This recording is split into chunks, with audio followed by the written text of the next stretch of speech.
Hola, mi nombre es Luna Isabel Raya Díaz y hoy voy a hablar sobre las cartas de Américo Vespucio. ¿Quién fue Américo Vespucio? Américo Vespucio fue un explorador, cartógrafo italiano cuya identificación de las tierras descubiertas por Colón como un nuevo continente llevó a que se nombrara América en su honor. Américo Vespucio fue un comerciante, explorador y cartógrafo florentino cuya contribución más significativa fue reconocer que las tierras descubiertas por Cristóbal Colón no formaban parte de esa, sino de un nuevo mundo. Voy a mencionar los 4 viajes que él hizo, en los cuales voy a decir lo más importante que él vivió. En el primer viaje, partieron de Cádiz el día 10 de mayo de 1497 por el Gran Golfo del Mar Océano, en cuyo viaje estuvieron 18 meses y descubrieron mucha tierra firme e infinitas islas. Partieron del puerto de Cádiz 4 naves en conserva y comenzaron su navegación en derechura a las Islas Afortunadas, que hoy se llaman la Gran Canaria, que están situadas en el Mar Océano al extremo del occidente, habitado y colocados en el tercer clima. Al cabo de 37 días llegaron a una tierra que juzgaron ser tierra firme, la cual dista hacia el occidente de las islas de Canarias, en la cual anclaron con sus naves a legua y media de tierra y botaron sus bateles, completamente llenos de hombres y armas, dirigiéndosenos a tierra y antes de llegar a ella vieron mucha gente que andaba a lo largo de la playa, de la cual se alegraron mucho, y advirtieron que era gente desnuda. Mostraron tenernos miedo, creo porque los vieron vestidos y de distinta apariencia.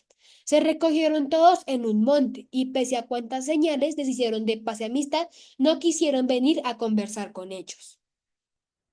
En otro lugar encontraron nueva gente, la cual muchos de ellos echaron a nado y vinieron a recibirnos en el mar a un tiro de ballesta, pues son grandísimos nadadores, con tanta seguridad como si hubieran tratado con ellos mucho tiempo antes. Y de esta seguridad tuya ellos tuvieron placer. Lo que de su vida y costumbres conocieron fue que todos van desnudos, tanto los hombres como las mujeres, sin cubrir vergüenza ninguna, tal como salieron del vientre de sus madres. Después bajaron a tierra en un puerto donde encontraron una población edificada sobre el agua como Venecia. Eran cerca de 44 casas grandes, en forma de cabañas, asentadas sobre palos muy gruesos, y teniendo sus puertas o entradas de las casas a modo de puentes levadizos. De una casa se podían ir todas, pues los puentes levadizos se tendían de casa en casa, y así como las gentes de ellas los vieron, mostraron tenerles miedo y súbitamente izaron todos los puentes y mientras veíamos esta maravilla, vinieron venir por el mar unas 22 canoas, que son la clase de sus navíos, fabricadas de un solo árbol, las cuales venían alrededor de sus bateles. Como se maravillasen de su figura y vestidos, se alejaron de ellos, y estando así, les hicieron señales de que viniesen hacia ellos, dándoles confianza con señales de amistad. Y visto que no venían, fuimos hacia ellos, y no nos esperaron, sino que se fueron a tierra y con señales nos dijeron que esperésemos, y que pronto volverían. Fueron detrás de un monte y no tardaron mucho, y cuando volvieron traían consigo 16 de sus hijas, y entraron con ellas en sus canoas, y vinieron a los bateles y en cada uno dejaron 4, que tanto se maravillaron de este acto. Y andando esto, vimos venir mucha gente nadando por el mar que venían de las casas.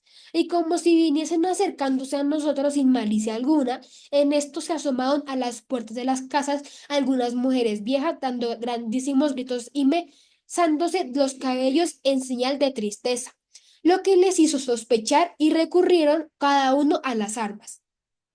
De pronto las mozas que teníamos en los bateles se arrojaron al mar y los de las canoas se alejaron de nosotros y comenzaron a tirarnos flechas con sus arcos y los que venían nadando cada uno traía una lanza bajo el agua, lo más escondidas que podía. De modo que reconocida la traición comenzamos no solo a defendernos, sino a ofenderlos vigorosamente e hicimos sobrar con los bateles muchas de sus amadias o canoas, que así la llaman. Hicimos estragos y todos huyeron a nado, dejados amparadas sus canoas y con mucho daño de su parte se fueron nadando a tierra. Y murieron de ellos cerca de 15 o 20, y muchos quedaron heridos. Y de los nuestros fueron heridos 5. Y todos se salvaron gracias a Dios. Nos apoderamos de dos de las muchachas y de dos hombres, y fuimos a sus casas y entramos en ellas, y en todas no encontramos otra cosa que dos viejas y un enfermo. Les tomamos muchas cosas, pero de poco valor, y no quisimos incendiar las casas porque nos parecían cargo de conciencia. Y volvimos a nuestros bateles con 5 prisioneros, y nos fuimos a las naves, y les pusimos a cada uno de los presos un trozo de hierro en los pies, menos a las mozas. Y llegada de la noche se huyeron las dos muchachas y uno de los hombres, de la manera más sutil del mundo. Al día siguiente acordamos salir de ese puerto y seguir más adelante. Anduvimos continuamente a lo largo de la costa, hasta que vimos otras gentes, distintas de las anteriores. Unas 80 leguas las encontramos muy diferentes en su lengua y en costumbres. Encontramos muchas más poblaciones, las cuales unas eran amistosas y lo recibían con cariño y admiración, pero también hubo otras las cuales no querían nada con ellos, solo enemistad y guerra. En el segundo viaje, ellos partieron del puerto de Cádiz 3 naves en conserva el día 16 de mayo de 1499 y comenzaron su camino hacia las islas de Cabo Verde, pasando a la vista de la isla de la Gran Canaria. Y tanto navegamos que fuimos a una isla que se llamaba Isla del Fuego. Y hecha aquí nuestra provisión de agua y leña, tomaron nuestra navegación por el Leveche. Tanto navegaron a lo largo de la tierra que fueron a dar a un hermoso puerto, el cual estaba formado por una gran isla, que estaba a la entrada y dentro se formaba una grandísima ensenada. Y navegando para entrar en ella, siguiendo la isla, vieron mucha gente y alegrándose, enderezaron sus naves para seguir donde veía la gente, que podían estar más hacia el mar cerca de 4 leguas. Y navegando de esta manera, vieron una canoa que venía de alta mar, en la cual venía mucha gente. Acordaron echarle mano y viramos con nuestras naves sobre ella, de modo que no la perdiésemos. Y navegando con su dirección con viento fresco, vimos que estaban detenidos con los remos levantados. Creo que maravillados de nuestras naves. Cuando vieron que íbamos acercándose a ellos, pusieron los remos en el agua y comenzaron a navegar en dirección a la tierra. Y en como en nuestra compañía carabela de 45 toneladas, muy velera, se puso a barlovento de la canoa. Y cuando le pareció oportuno llegar a ella, largó los aparejos y vino. Fue en su dirección, y nosotros también. Y cuando la pequeña carabela se emparejó con ella, no la quiso embestir. La pasó y luego quedó a sotavento. Y como si viesen con ventaja, comenzaron a hacer fuerza con los remos para huir. Y nosotros que llevábamos los bateles a popas, equipados ya con buena gente, pensamos que la tomaríamos. Luchamos más de 2 horas, y en fin, si la pequeña carabela en otra vuelta no hubiese tornado sobre ella, la perdíamos. Y como se vieron rodeados por la carabela y los bateles, todos se tiraron al mar, que podían ser 70 hombres, y estaban lejos de la tierra cerca de 2 leguas, y siguiéndolos con los bateles en todo el día no pudimos coger más que dos, y fue por casualidad, todos los demás llegaron a tierra a salvo. El tercer viaje.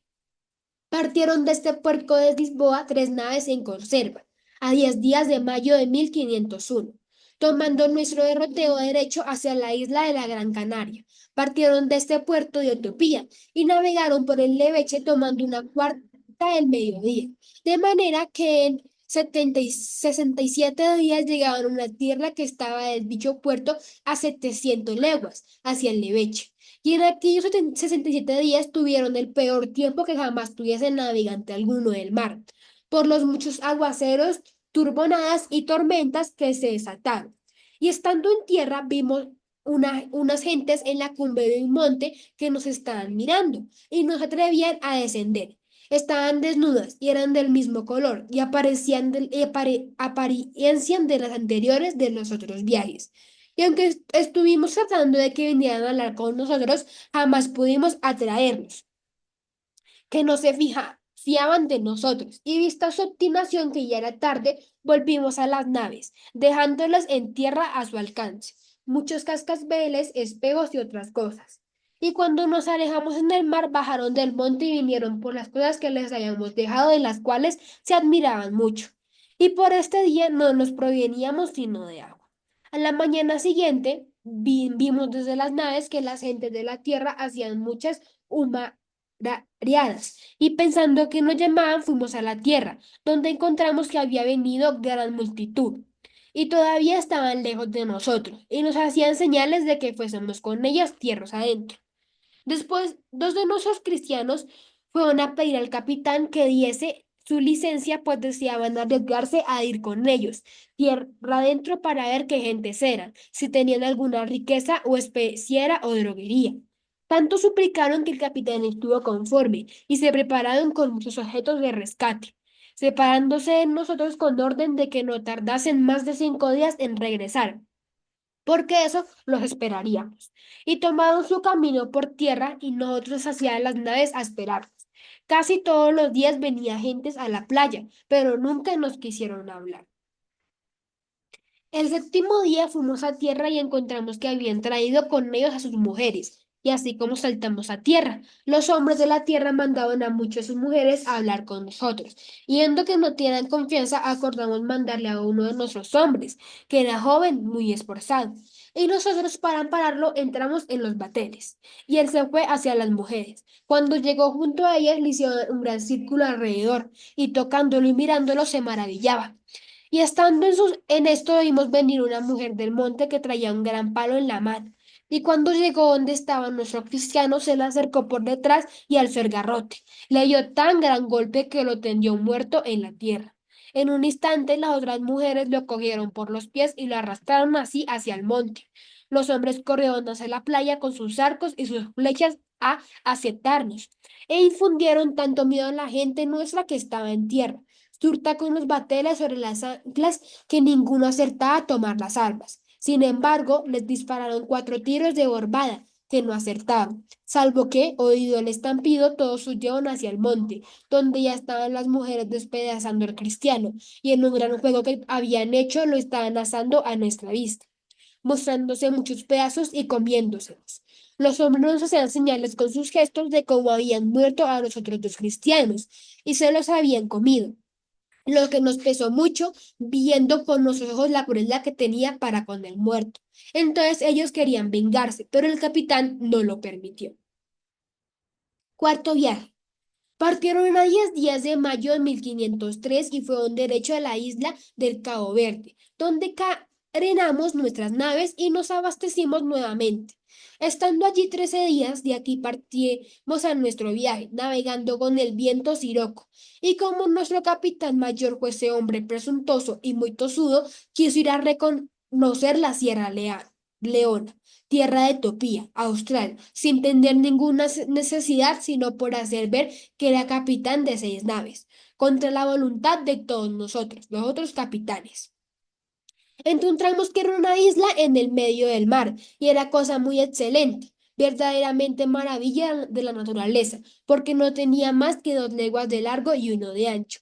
Isla que nunca estuvo habitada por gente alguna y fue isla desdichada para toda la flota porque sabrán vuestra magnificencia que por mal consejo y dirección de nuestro capitán mayor perdió acá su nave, pues dio con ella en un escollo y se desbarató la noche de San Lorenzo, que es el 10 de agosto, y se fue al fondo y no se salvó de ella cosa alguna, salvo la gente. Era nave de 300 toneles, en la cual estaba lo más importante de la flota. Y como toda la flota trabajase en remediarla, el capitán me mandó que fuese con mi nave a la dicha isla a buscar un buen surgidero, donde pudiesen anclar todas las naves como mi batel equipado con 9 marineros míos. Estuviese en servicio y ayudando a ligar las naves, no quiso que lo llevase y que me fuese sin él, diciéndome que lo llevaría a la isla.